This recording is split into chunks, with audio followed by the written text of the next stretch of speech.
আসসালামু আলাইকুম, স্বাগত জানাচ্ছি আরটিভির মধ্যাহ্নের সংবাদে। আপনাদের সঙ্গে আছি আমি ফাহমিদা সালাম। চলতি বছরের এসএসসি ও সমমান পরীক্ষার ফলাফল প্রকাশ হবে আজ দুপুর 2টায়। নিজ নিজ শিক্ষা বোর্ড ফল প্রকাশ করবে। শিক্ষার্থীরা কেন্দ্রীয় ও নিজ নিজ শিক্ষা বোর্ডের ওয়েবসাইটে প্রবেশ করে রোল এবং রেজিস্ট্রেশন নম্বর দিয়ে ফল জানতে পারবেন। এছাড়াও মোবাইল ফোন থেকেও নির্ধারিত নম্বরে SMS করেও ফলাফল জানা যাবে। আর শিক্ষার্থীরা নিজ নিজ শিক্ষা প্রতিষ্ঠানে গিয়েও জানতে পারবেন পরীক্ষার ফল। চলতি বছর এসএসসি ও সমমান পরীক্ষা শুরু হয়েছিল গত 10 এপ্রিল। পরীক্ষা শেষ হয় 13 মে। এ পরীক্ষায় অংশ নিতে ফর্ম পূরণ করেছিল 19,28,970 জন। তাদের মধ্যে ছাত্রী 9,67,739 জন আর ছাত্র 9,61,231 জন।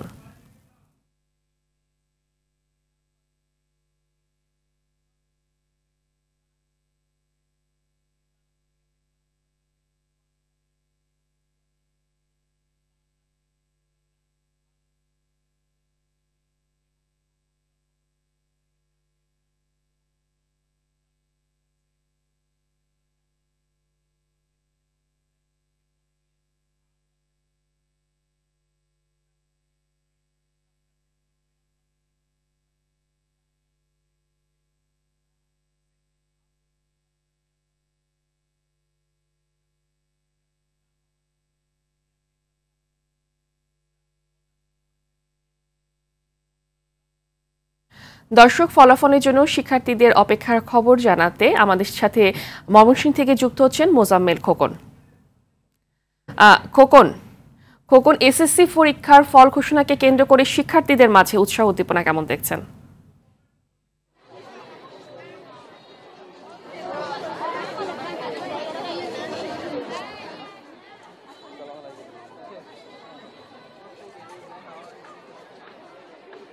হ্যালো, জি, হ্যাঁ ফাহমিদা শুনতে পাচ্ছেন?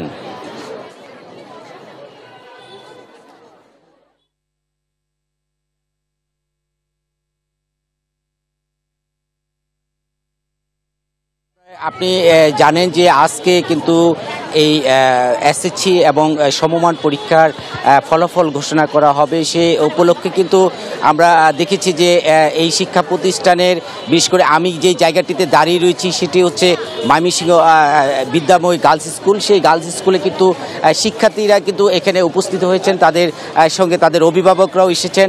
অর্থাৎ তারা কিন্তু আমরা দেখেছি যে ফলাফল ঘোষণার যে বিষয়টি, তারা উচ্ছ্বাসের সাথে বিষয়টি শোনার জন্য কিন্তু এখানে অপেক্ষা করছেন। তো এদিকে আমরা যে বিষয়টি জানি যে আমাদেরকে ময়মনসিংহ শিক্ষা বোর্ড হতে জানিয়েছেন যে বিকাল 1:30টার দিকে তারা আনুষ্ঠানিকভাবে সংবাদ সম্মেলনের মাধ্যমে এই ফলাফল ঘোষণা তারা জানাবেন।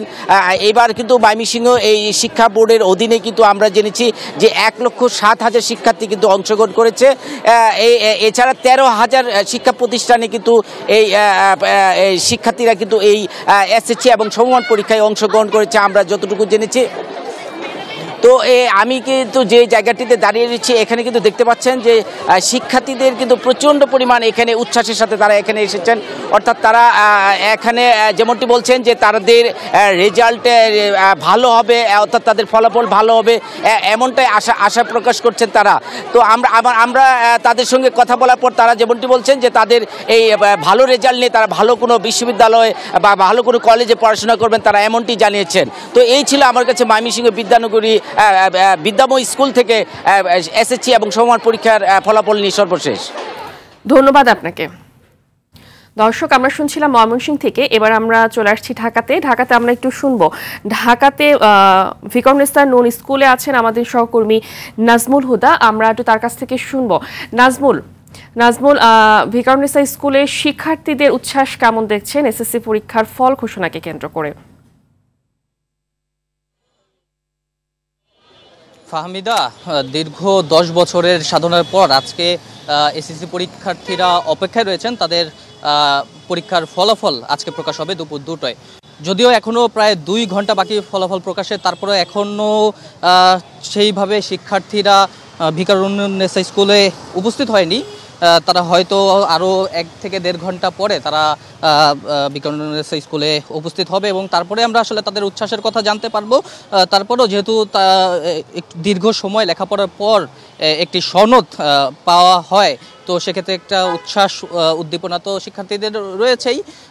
আপনি একটু জেনে থাকবেন যে এবার 19 লাখ শিক্ষার্থী এসএসসি পরীক্ষা দিয়েছেন এবং তাদের সবার ফলই আজকে 11টি শিক্ষা বোর্ডে, তাদের স্ব শিক্ষা বোর্ডে ফলাফল প্রকাশ করা হবে এবং এবার ফলাফল প্রকাশ নিয়ে সেই আগের মতো যেই চিরায়ত আমরা আনুষ্ঠানিকতা দেখি বা সেই আনুষ্ঠানিকতা নেই।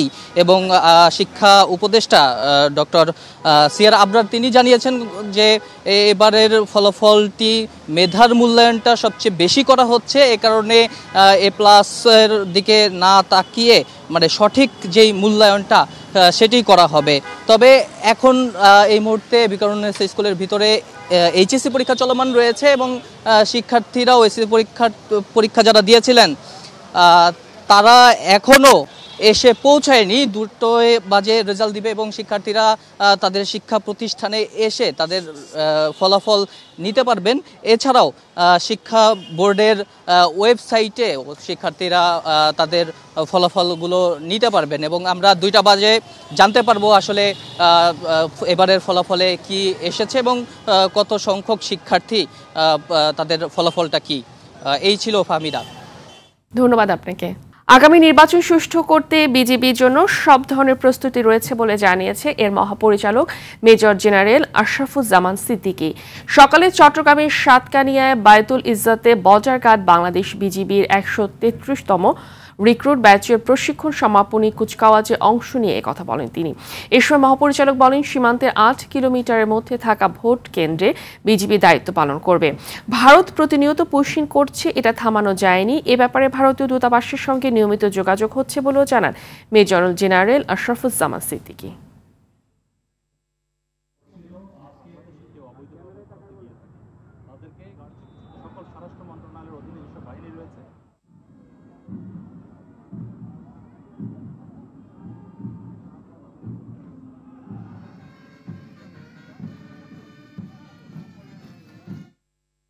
জুলাই গণ অভ্যুত্থানে মানবতা বিরোধী অপরাধের মামলায় ক্ষমতাচ্যুত প্রধানমন্ত্রী শেখ হাসিনা সহ 3 আসামির বিরুদ্ধে আনুষ্ঠানিক অভিযোগ গঠন বিষয়ে আদেশ আজ। বিচারপতি মোহাম্মদ গোলাম মর্তুজা মজুমদারের নেতৃত্বাধীন 3 সদস্যের আন্তর্জাতিক অপরাধ ট্রাইব্যুনাল 1 এ বিষয়ে আদেশ দেবেন। মামলার অভিযোগ গঠন বিষয়ে প্রসিকিউশন আসামির পক্ষে শুনানি শেষে গত সোমবার এ দিন ধার্য করা হয়। মানবতা বিরোধী অপরাধের অভিযোগে শেখ হাসিনার বিরুদ্ধে গত 1 জুন আনুষ্ঠানিক অভিযোগ গ্রহণ করে ট্রাইব্যুনাল। এদিকে সকালে গ্রেফতার আরেক আসামি সাবেক আইজিপি চৌধুরী আব্দুল্লাহ আল মামুন ট্রাইব্যুনালে উপস্থিত করা হয়।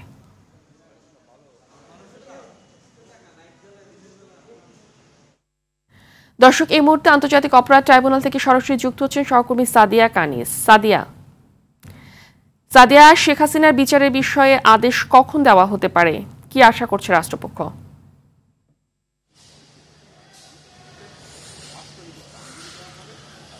ফাহমিদা, জুলাই গণ অভ্যুত্থানে মানবতা বিরোধী অপরাধের অভিযোগে ক্ষমতাচ্যুত সাবেক প্রধানমন্ত্রী শেখ হাসিনা সহ 3 আসামির বিরুদ্ধে আনুষ্ঠানিক যে অভিযোগ ছিল সেই বিষয়ে অভিযোগ গঠনের বিষয়ে আদেশ দেবেন গোলাম মর্তুজা মজুমদারের বিচারপতি গোলাম মর্তুজা মজুমদারের যে ট্রাইব্যুনাল, সেই ট্রাইব্যুনাল 1 এই বিষয়ে আদেশ দেবে আজ এবং সেই আদেশের শুনানির কার্যক্রম কিন্তু এরই মধ্যে শুরু হয়ে গেছে এবং 12টার কিছু পরেই আদেশের শুনানি কার্যক্রম শুরু হয়েছে। এবং আপনাকে একটু জানিয়ে রাখি, সকালে কিন্তু অপর যে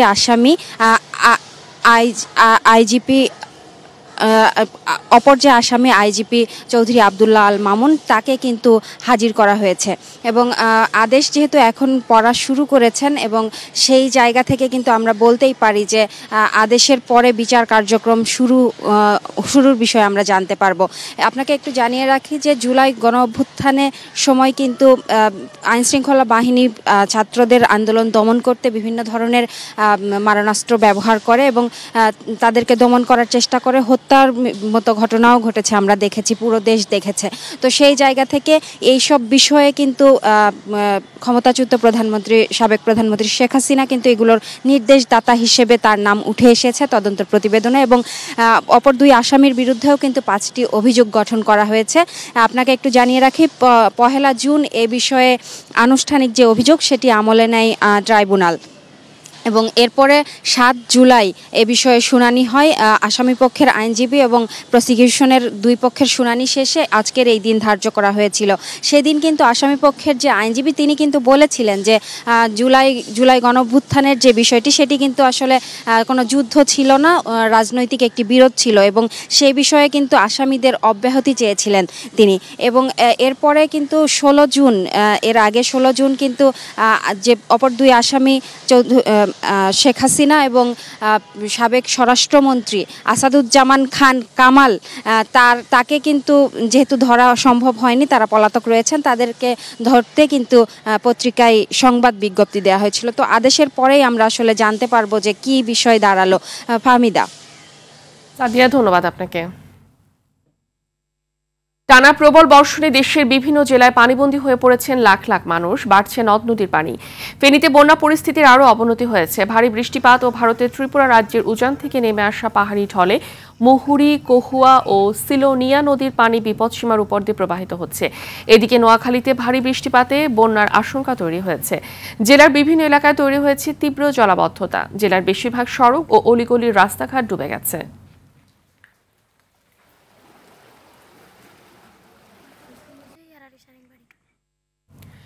দর্শক, ফেনীর বন্যা পরিস্থিতির সর্বশেষ খবর জানাতে আমাদের সাথে যুক্ত হচ্ছেন সহকর্মী আজাদ মালদার।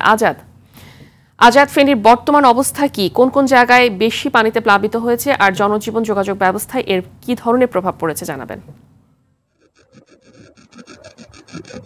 ধন্যবাদ আপনাকে। আপনি যেমনটি জানতে চেয়েছিলেন যে ফেনীর বন্যা পরিস্থিতি নিয়ে, আসলে আমি এখন দাঁড়িয়ে আছি ঢাকা চট্টগ্রাম মহাসড়ক অর্থাৎ পুরাতন টাঙ্গো। এটা এখন এই যে ছাগলনাইয়া পৌরসভার অধীনে এখন 1 কিলোমিটার পর্যন্ত বন্যার পানি গড়াচ্ছে। যে পরশুরাম ফুলগাজী বন্যা অতিক্রম করে এখন ছাগলনাইয়াতে শুরু হয়ে গেছে বন্যা। এখন এই ছাগলনাইয়ার যে মহাসড়কটি বন্ধ রয়েছে, যোগাযোগ ব্যবস্থা ব্যাহত। আমি এখন দাঁড়িয়েছি 1 হাঁটু পানি, তীব্র স্রোত। এই পানি আপনি যখন ঢাকা চট্টগ্রাম মহাসড়ক ডুবে যায় তখন লোকালয়ে পানিঘর সব ডুবে, মানুষজন এখন যান বাঁচাতে গিয়ে এখন বিভিন্ন জায়গায় ছুটোছুটি করছে। এখানে প্রশাসনের পক্ষ থেকে নৌবাহিনী এবং বিজিবি, সেনাবাহিনী সহ পুলিশ সহ প্রশাসনের পক্ষ থেকে তাদেরকে উদ্ধার করে আশ্রয় শিবিরগুলোতে নেওয়া হয়েছে। তাদের এখন খাদ্য সংকট দেখা দিয়েছে, তীব্র পানি সংকট, পানির অভাব দেখা দিয়েছে। এখন তারা প্রশাসনের সহ স্বেচ্ছাসেবী সংগঠনের কাছে নৌকা এবং স্পিডের বোর্ডের মাধ্যমে তাদেরকে উদ্ধার কাজে সহযোগিতা করার জন্য তারা আমাদের মাধ্যমে আপনাদের সহযোগিতা কামনা করছেন। এখন এই যে ছাগলনাইয়া এবং পুরা উপজেলা এখন এই বন্যা কবলে পড়েছে। যদিও পরশুরাম ফুলগাজী এখন মানুষজন বাড়িঘর ছেড়ে পালিয়ে বেড়াচ্ছেন, এখন তাদের জানমাল নিয়ে তারা ছুটাছুটি করছেন। এখানে গত 3 দিনের অনবরত বৃষ্টি। এখন আমি দাঁড়িয়ে আছি যে একটা বড়ি আবহাওয়া, আপনারা দেখছেন যে এখন বৃষ্টি, প্রবল বৃষ্টি। এই বৃষ্টির মধ্যে পানি দিন দিন বাড়ছে। একদিকে উজান থেকে নেমে আসা পাহাড়ি ঢলের পানি, অন্যদিকে বৃষ্টির পানি, এই 2 পানির চাপে পড়ে ফেনীর জেলা এখন পানির তলে তলিয়ে যাচ্ছে। এখন এই যে ফেনীর সদরও ডুবে যাওয়ার সম্ভাবনা রয়েছে, যেহেতু এখন ফেনীর সদরে এখন নিমজ্জিত হচ্ছে। এখন এটা যে মুহুরী এবং কহুয়া সিলোনিয়া নদীর এই যে বন্যার কবলে পড়ে এখন উপজেলা। ধন্যবাদ আপনাকে। দেশের 7টি অঞ্চলের উপর দিয়ে দুপুরের মধ্যে ঝড় বয়ে যেতে পারে বলে জানিয়েছে আবহাওয়া অধিদপ্তর। দুপুর 1টা পর্যন্ত খুলনা, বরিশাল, পটুয়াখালী, নোয়াখালী, কুমিল্লা, চট্টগ্রাম ও কক্সবাজার অঞ্চলে ঝড়ো হাওয়া সহ বৃষ্টি বা বজ্রবৃষ্টি হতে পারে।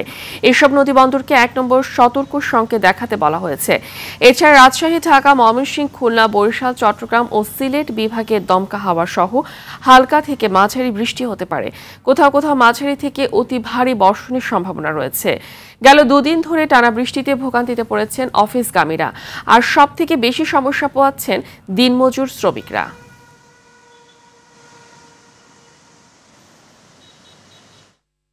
শ্রীলঙ্কার বিপক্ষে সিরিজের প্রথম টি-20তে আজ মাঠে নামবে বাংলাদেশ। পাল্লাক্লেতে ম্যাচ শুরুর সন্ধ্যা 7:30টায়।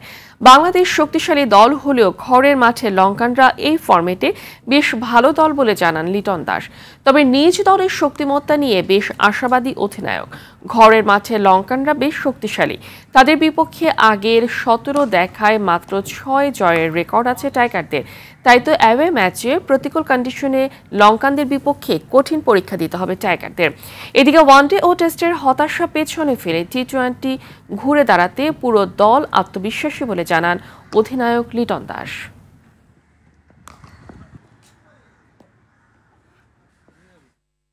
মধ্যাহ্নের সংবাদ এ পর্যন্তই। দুপুরের সংবাদ 2:30টায় দেখার আমন্ত্রণ রইল। ধন্যবাদ সবাইকে।